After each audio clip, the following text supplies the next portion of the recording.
दलितों के जीवन और उनके संघर्ष पर कई दलित महिलाओं ने अपनी लेखनी चलाई है, जिनमें से एक हैं बेबी कामले, जिन्हें प्यार से बेबीताई कामले के नाम से भी जाना जाता है। बेबी कामले का जन्म महाराष्ट्र के फलटण जिले में सन 1929 में हुआ। डोम जाति में जन्मी बेबी अपनी पढ़ाई पूरी नहीं कर पाई, लेकिन जीवन की पाठशाला से उन्होंने बहुत कुछ सीखा और इसी के आधार पर उन्होंने अपनी आत्मकथा जीवन हमारा लिखी, जिसने दलित साहित्य में तहलका मचा दिया। आज मैं इसी आत्मकथा से एक अंश आपके सामने प्रस्तुत करने जा रही हूं।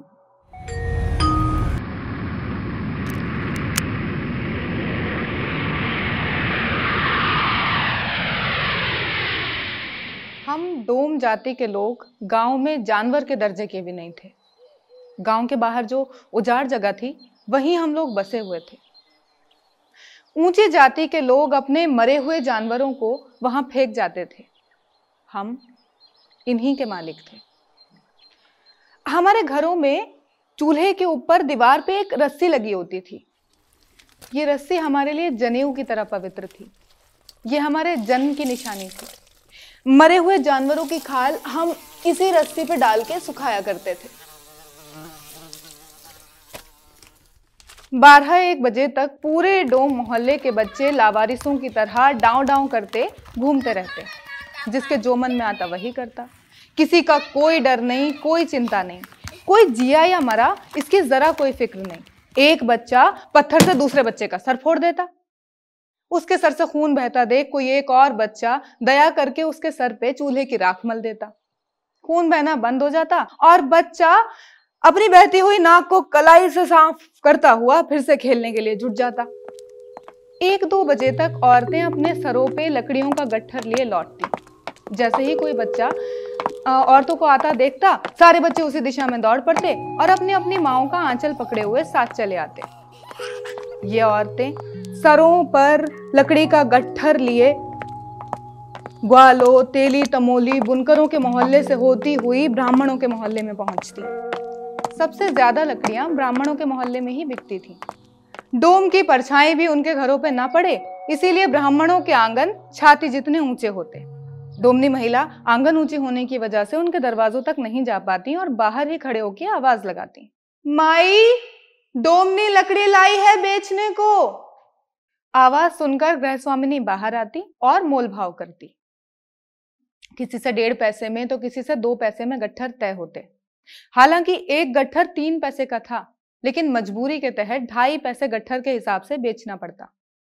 मोल भाव हो जाने के बाद ये गट्ठर उठाकर डोमनी महिला को घर के बाहर बने दालान में ले जाके रखना होता।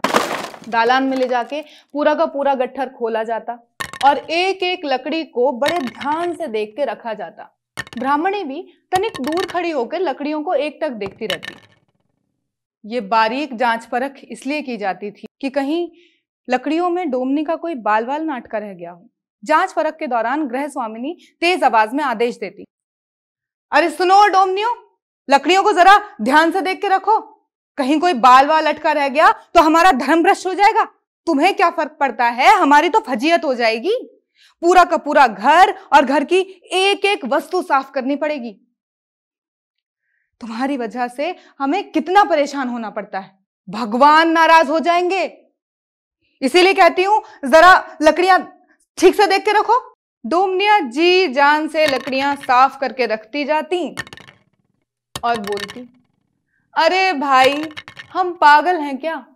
क्या हमें मालूम नहीं कि तुम कितने नियम धर्म वाले लोग हो? क्या हम भगवान को अपवित्र करेंगे? इसी संवाद के दौरान डोमनी महिलाएं सारी लकड़ियां उठाकर एक तरफ रख देती और बाहर बाहर होते हुए घर के सामने आकर खड़ी हो जाती। ब्राह्मणी भी आंगन के पीछे से खड़ी होकर डोमनी के आंचल में पैसे फेंक कर देती।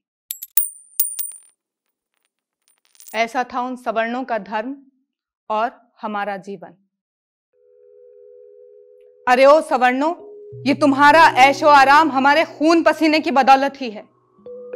लकड़ियां तोड़ते हुए हाथों में कांटे चुभते हैं। कांटे चुभने की वजह से जो खून टपकता है ना, वो भी इन्हीं लकड़ियों पे गिरता है। उससे धर्म भ्रष्ट नहीं होता तुम्हारा। डोमनी के एक बाल से तुम्हारा धर्म भ्रष्ट होता है। खेतों में अनाज की कुटाई डोमनी के पैरों से होती है। उसके जिस्म का पसीना अनाज के एक एक दाने में जज्ब हो जाता है। उसी अनाज से तुम्हारे शुद्ध पंच पकवान तैयार होते हैं जो तुम्हारे मुंह में सटासट चलते हैं। हमारे मेहनत के गारे से तैयार तुम्हारी इमारतें ऊंची होती चली जाती हैं। उसमें रहते हुए तुम्हारा जिस्म नहीं सड़ता। हमारा रक्त पीकर हमारे दुखों को बढ़ाकर तुम्हारे सुख की सेज तैयार होती है। उस सेज में सोकर तुम्हें छुआछूत का भय नहीं सताता। अज्ञान का यह पर्दा तुमने हमारी आंखों पर डालकर हमारी अक्लों को दो कौड़ी का ठहरा दिया है। लेकिन अब ये बात और तुम्हारा ये स्वार्थी धर्म अब हमें समझ आने लगे हैं। ये कीमती ज्ञान और अपने जानवर सरीखे जीवन का कारण अब हमें समझ आने लगा है। और ये ज्ञान जिसने हमें दिया है ना, वो शीलवान, हमारे सर का ताज और हमारे नए जीवन का निर्माता डॉक्टर भीमराव अंबेडकर हैं।